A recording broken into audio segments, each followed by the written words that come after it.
Pessoal, é uma honra muito grande receber um médico. Eu sou engenheiro, mas ambos temos vários links aqui. A gente bateu um papo legal ali de aquecimento. O Dr. Kleber, ele é médico cardiologista.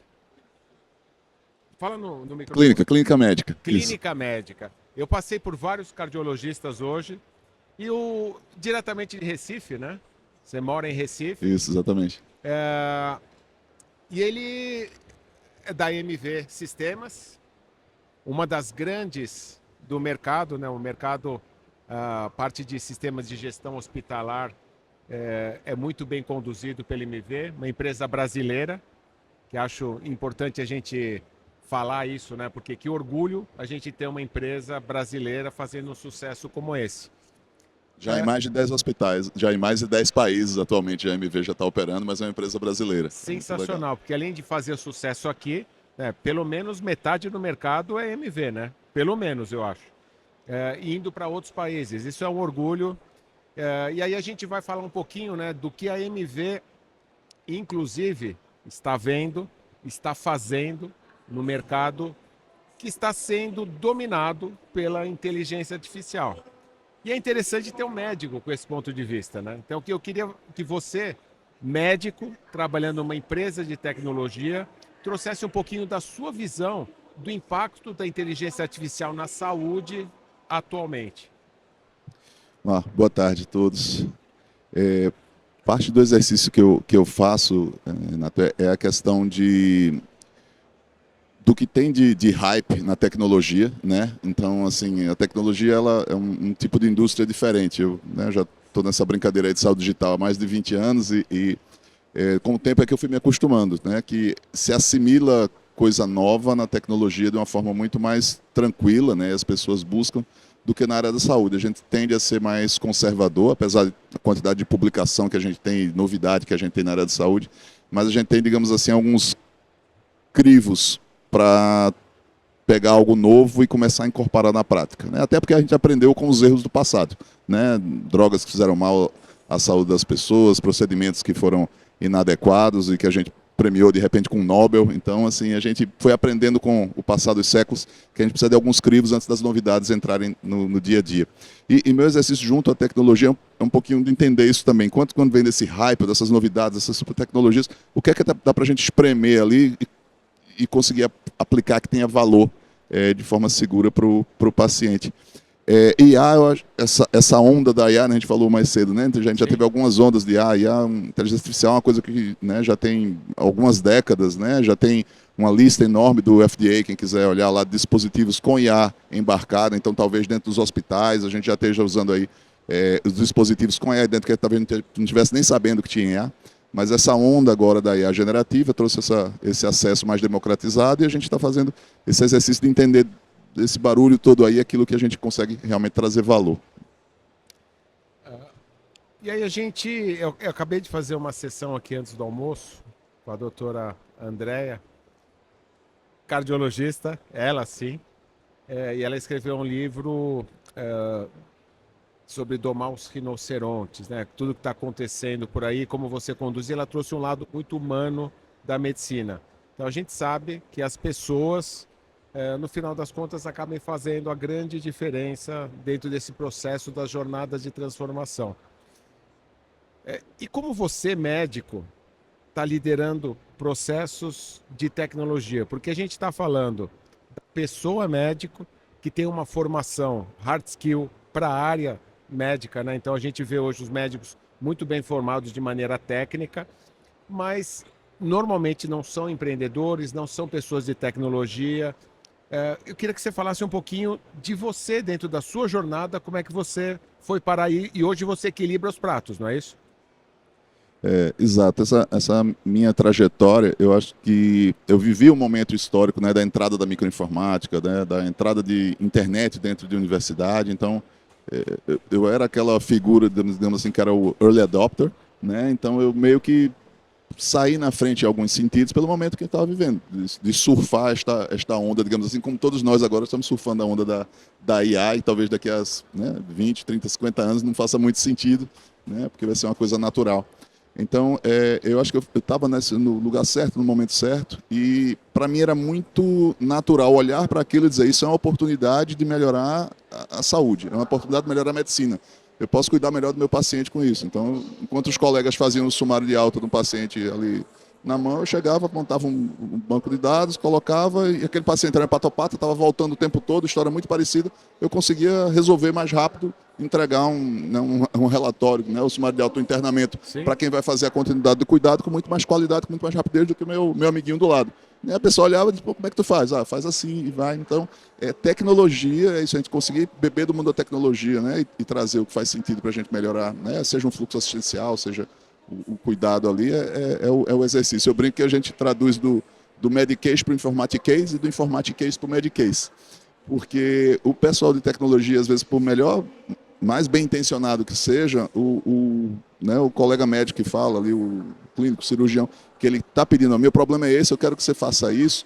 O cara da tecnologia vem na melhor boa vontade, faz, aí o cara da saúde olha: não, mas não foi isso que eu pedi. Porque, às vezes, é a linguagem, é a comunicação, né, um ruído ali no meio que não sai exato, e você fica tendo que ciclar muitas vezes esse vai e vem, até que o que você entrega seja aquilo que o cara está precisando para fazer o trabalho dele de maneira mais eficaz. Pessoal, um ponto super interessante para todo mundo ver. A gente tem ali uma área de startups aqui do lado da gente. E o que diferencia muitas vezes uma startup do sucesso do realmente de um fracasso? Muitos empreendedores são apaixonados pela ideia, né? Eles são tão apaixonados pela ideia que eles não conseguem colocá-la em prática. E uma das questões que o Kleber falou é a questão de você, dentro de um processo ali, o cara de TI está vendo o ponto de vista de TI, mas não está entendendo a dor do médico que está do outro lado. E muitas vezes a gente não tem essa competência, como ele, um médico que desenvolveu. E aí, poxa, como as pessoas fazem a diferença? A gente sabe que existe essa dor mapeada de não ter todas as competências. O que você sugere para o pessoal que não tem todas as competências de negócio e da área da saúde? Como que elas devem conduzir? Você acha que elas devem buscar ajuda, se juntar a outras pessoas com competências distintas, buscar? Hoje está cada vez mais fácil o acesso da informação. O que você sugere de jornada? Primeira coisa, eu fico muito contente quando eu vejo, né, uma sala cheia assim de gente, né, que imagino que a maioria seja da área de saúde ou envolvido, né, em processos de saúde e interessados em tecnologia. Isso já me enche o coração, porque no início era aquele gatinho sozinho ali andando, né, procurando, tentando mobilizar as pessoas. Então isso é muito bom, porque o pessoal de tecnologia é um pessoal que tem uma capacidade incrível de produção, mas ele precisa casar com o pessoal da saúde. Né? E nem sempre é fácil você ter as pessoas de saúde que estão interessadas em dedicar parte do seu tempo para poder construir soluções para os problemas, para os desafios da área de saúde. O cara quer aquilo pronto, ele olha e faz: não, eu vi, é assim na Netflix, eu quero que a tela aqui do meu computador fique igual ao da Netflix. O cara não sabe que a Netflix é uma empresa de bilhões, que a gente está falando de uma quantidade de gente enorme da área de tecnologia, de engenheiros, de arquitetos de informação, que estão ali para poder aquele quadradinho aparecer, ou aquela indicação do filme aparecer. Parece fácil, simples, porque ele está consumindo em casa, mas são gigantes, né? Muita hora de trabalho, muita cabeça ali dentro. E por ser uma outra indústria, que a gente não passou por essa formação no curso médico, a gente não tem ideia, a gente acha que é fácil. Tira o botão daqui, bota ali, aparece isso. Então, ter muita gente da área de saúde que vai dedicar tempo, que vai se envolver, que vai chegar junto do cara da TI e dizer: vamos construir isso aqui. Não ficou legal, vamos por aqui, isso aqui agrega valor, isso aqui não agrega valor.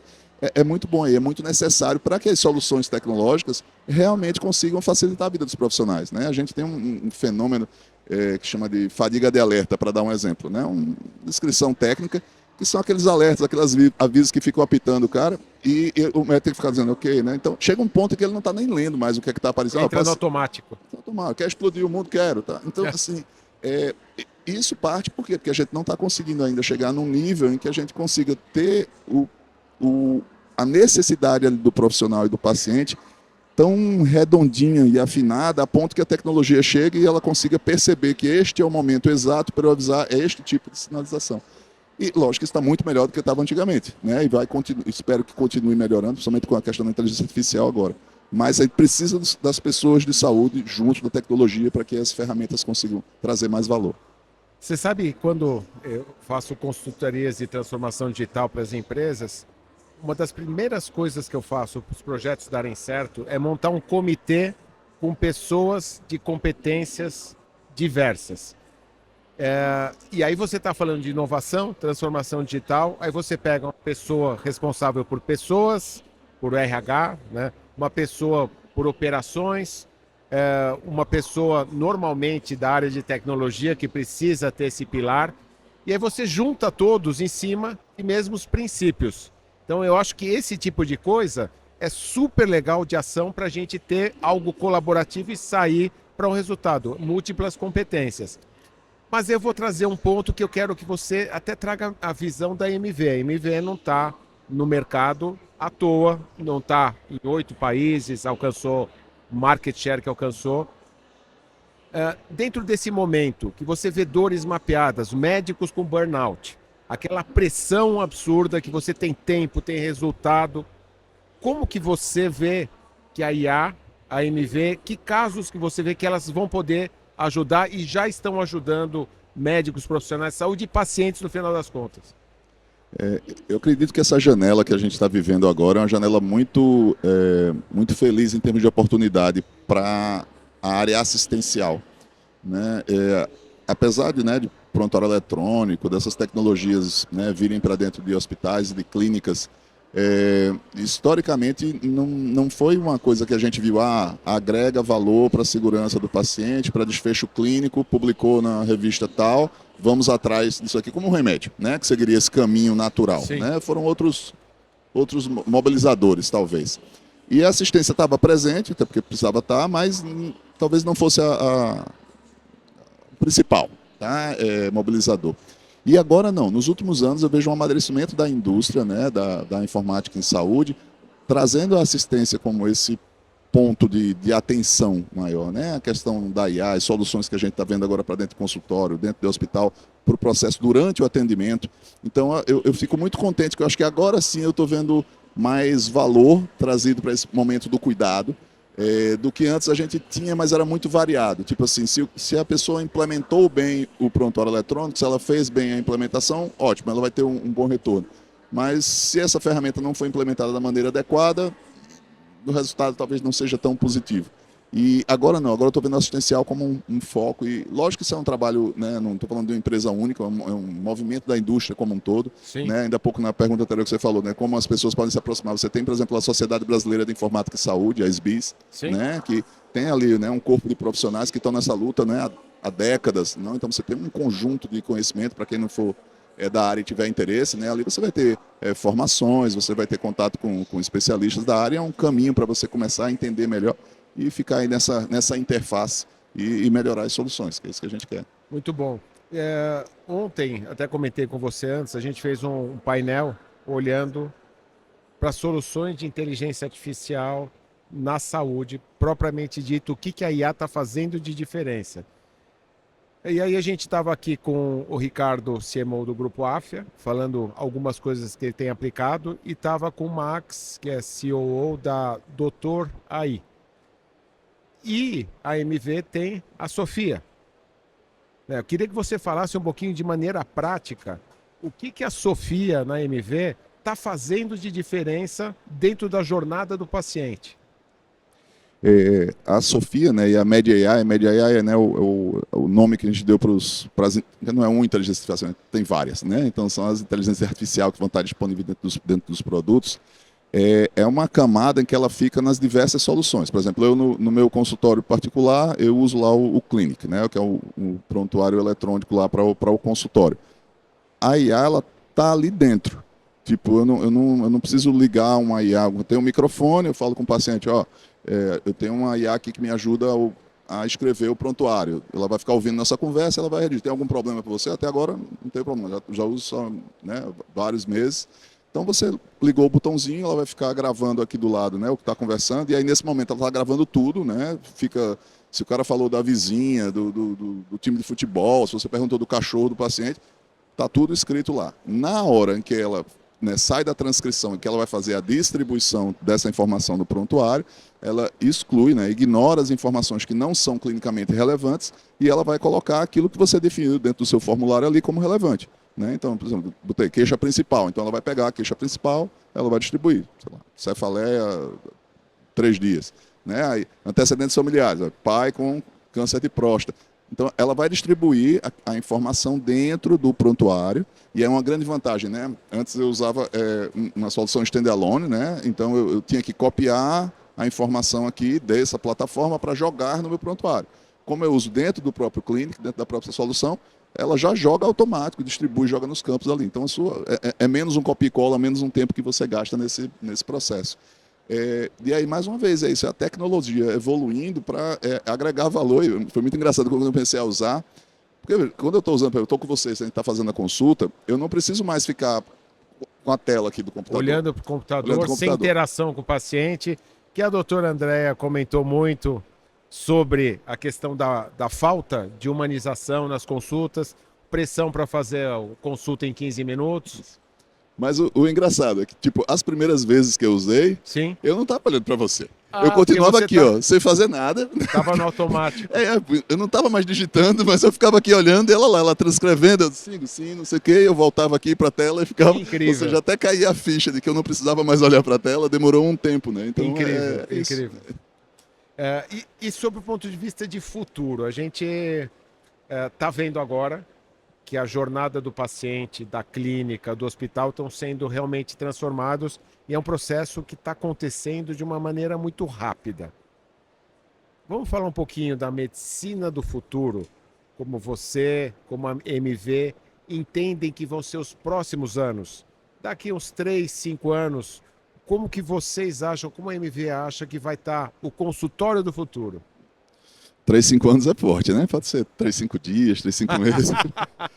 Mas... não vou dar coisa fácil para você.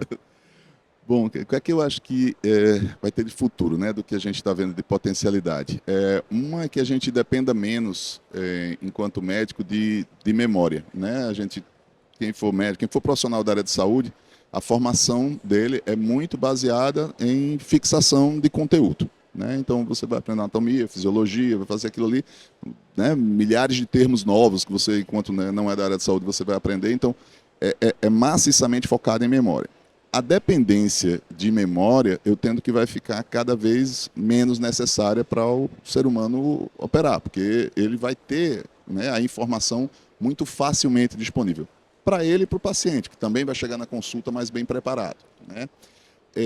Eu acho que vai vir, e aí com uma janela já de mais de 5 anos aí, talvez a gente esteja falando de uma questão de mais apoio no processo de decisão e de raciocínio, né, crítico, que aí é uma outra camada a ser vencida. E aí sobra mais tempo para poder a gente fazer o que a gente foi treinado para, que é cuidar. Né? Então, o cuidar, né, às vezes as pessoas fazem um reducionismo, né, tipo, não, vou fazer um monte de exame, volto e está aqui o remédio. Não é bem isso que a gente aprende, não é só isso que a gente aprende na faculdade, e acredito que não é talvez o grande mobilizador das pessoas que buscam carreiras na área de saúde. Né? As pessoas que buscam carreira nessa área atualmente gostam de cuidar de outras pessoas.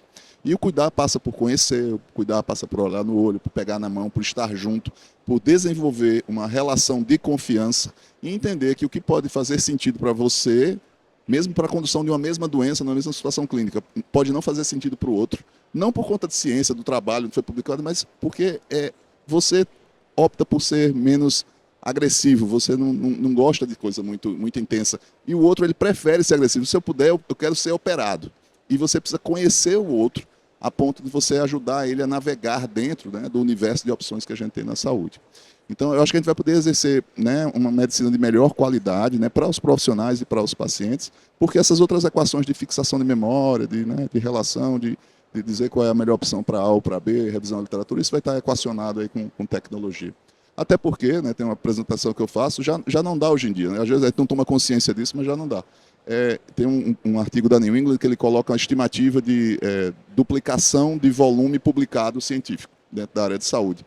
E aí, em 2010, já estava em 75 dias, aproximadamente. Duplicava o conhecimento técnico publicado na área. Ou seja, Só na área da só na área saúde, da a cada saúde. 75 Isso, dias, duplicava a quantidade de isso, né? papers, publicações. Ele até brinca, né, no artigo, ele diz assim, olha, se o aluno de medicina, durante os 3 primeiros anos, tivesse aprendido tudo que tinha sido publicado, ao final dos outros 3 anos, porque são 6 anos o curso, né? Ao final dos outros 3 anos, ele ia saber 6% do que tem da ciência da saúde, né? Então, não dá para a gente, né, atribuir a nossos cérebros a capacidade de fazer, né, a interpretação e valor de tudo isso. A gente precisa de tecnologia para ajudar, ou a gente corre o risco de estar prestando cuidado sem estar oferecendo ou tendo acesso ao que está de melhor evidência, né, disponível dentro da literatura. Mas eu acredito que nessa janela de 5 anos a tecnologia vai nos ajudar a resolver essas outras equações e a gente ficar mais dedicado ao cuidar. Esse é um ponto. O outro ponto, pensando em futuro, é a questão do apoio, né, dos robozinhos, né? Acredito muito na questão dos robozinhos, acho que vai ser... Os robôs físicos. Robôs físicos, cara. É um ponto bastante importante. Hoje já tem os robôs humanoides a $6.500. Eu acredito muito nisso para a gente poder começar a especializar eles para a área de saúde, né? As pessoas, é natural que elas fiquem cansadas, que elas tenham problemas e de repente você diz para elas, vai ter que mobilizar essa pessoa aqui a cada 2 horas, né? Ou a cada 3 horas, o intervalo que for, você vai... E às vezes não funciona bem, né? Ou pode ser, para algumas situações, antibiótico a tal hora, e às vezes não chega. E isso é coisa do dia a dia, que acontece, né, hospital A, B ou C. Então, algumas atividades, né, mais críticas ou mais repetitivas, a gente talvez possa também no físico, não só... Hoje em dia a gente já consegue, né, com a IA fazer essas repetições e as automações, mas também no físico a gente passar a ter essa camada de cuidado também prestada, mais uma vez com apoio, né? Talvez ali você esteja do lado lendo um livro, ou, né, contando uma história da sua vida, compartilhando uma história, e seja mais relevante para o indivíduo se sentir melhor e se sentir melhor cuidado, do que vai ser você que vai virar o decúbito, ou trocar a fralda, ou pegar o acesso venoso dele ali para colher um sangue.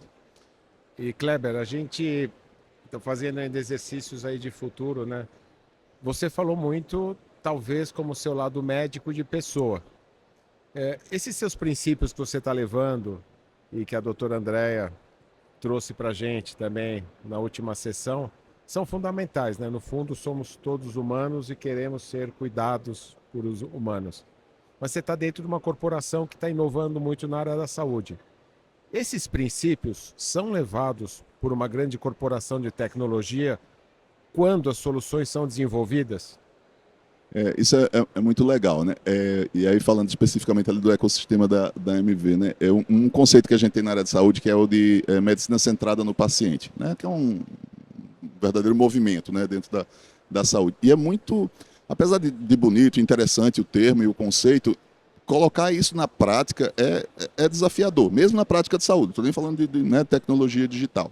Mas eu vejo a cabeça e o modo de enxergar dos desenvolvedores, das lideranças da MV, com isso em mente. Ele fala, não, mas isso aí tá, não, isso aqui está para o hospital, não, é o paciente. Como é que a gente faz para partir daqui? Quando é que começa a jornada dele? A jornada começa no hospital? Não. A jornada começa quando o cara está em casa, sentiu um desconforto e ele está pensando em buscar uma solução de saúde, né? Seja um hospital, atendimento, telemedicina, que seja. Então, eles né, pelo menos tentam de forma né, intensa fazer com que essa questão de centrada do paciente seja o pilar do que dirige o desenvolvimento das soluções. E eu acho muito, muito interessante porque não é algo que a gente encontra fácil aí, né? Então eu fico contente disso fazer parte do